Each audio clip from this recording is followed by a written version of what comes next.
আসসালামু আলাইকুম, welcome to Munshi agro. তো আমাদের এই দুটি গরু কয়েকদিনের জন্য কোয়ারেন্টাইনে রাখা হয়েছে, কারণ আমরা এখনও এই দুটি গরু ফার্মে ঢুকাইনি, কারণ কিছুদিন ধরে কিনা হয়েছে। তো আমরা আপাতত বাইরে রাখছি, যাতে এই গরুর কোনো সমস্যা থাকলে যাতে ওই গরুগুলো সমস্যা না হয়, কারণ 10 থেকে 15 দিন আলাদা জায়গায় রাখলে গরুগুলো যদি কোনো রোগ থাকে তাহলে কয়েকদিনের ভিতরে দেখা যায়। তো আশা করি গরুগুলো সমস্যা নাই, কারণ খাওয়া দাওয়া সব কিছুই ভালো আছে। তো আমাদের গরু দুটা মোটামুটি কিনা হয়েছে ভালোই।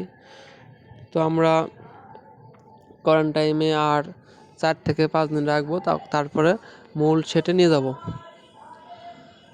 তো আপনারা প্রথমে গরু কিনলে এইভাবে কোয়ারেন্টাইনে রাখবেন। তো ধন্যবাদ, ভালো থাকবেন।